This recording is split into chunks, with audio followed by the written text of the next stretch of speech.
Acțiunea pe care o dai în fiecare zi către tine este cea mai importantă acțiune pe care o poți da vreodată. Îți dă direcție, îți dă pași, te face în așa fel și în fiecare zi te disciplinează și te ține constant în pașii ăștia pe care trebuie să-i faci, să-ți atingi acel obiectiv. Lucrul cu tine, pentru tine și doar cu tine este secretul evoluției personale. Tu ești concurentul tău și versiunea ta cea mai bună de astăzi este concurența versiunii tale de ieri. Am revenit eu la cine sunt eu cu adevărat, la unicitatea mea, la talentele mele, la abilitățile mele, aici la valorile mele, aici m-am dus eu foarte, foarte bine și profund. Dacă ai înțeles lucrul ăsta, în fiecare zi vei face un singur pas, cel puțin, în direcția de a te îmbunătăți pe tine. Mi-am dat seama că e nevoie să-mi canalizez energia într-un mod constructiv sau spre obiectivele pe care mi le-am pus, decât să fie o pierdere de timp să-mi găsesc eu adevărul și dreptatea aia, pe care am căutat-o, iată, până la vârsta asta.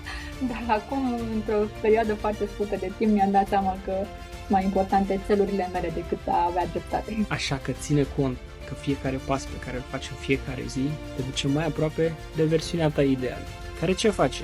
Te duce acolo unde tu-ți dorești. Acum vreau să dau gratuit și pentru tine informații de calitate care te vor duce acolo unde tu-ți dorești. Primul la Rise Mind Class începe curând și locurile sunt limitate. Te salut, eu sunt Alin Lu și mă ocup de evoluție personală de mai bine de 15 ani. Te invit și pe tine să înveți cum să-ți ghidezi viața, să iei deciziile cele mai bune pentru tine, să-ți dai claritate și să vezi ce înseamnă să fii în controlul vieții tale, exact așa cum tu ți-o dorești.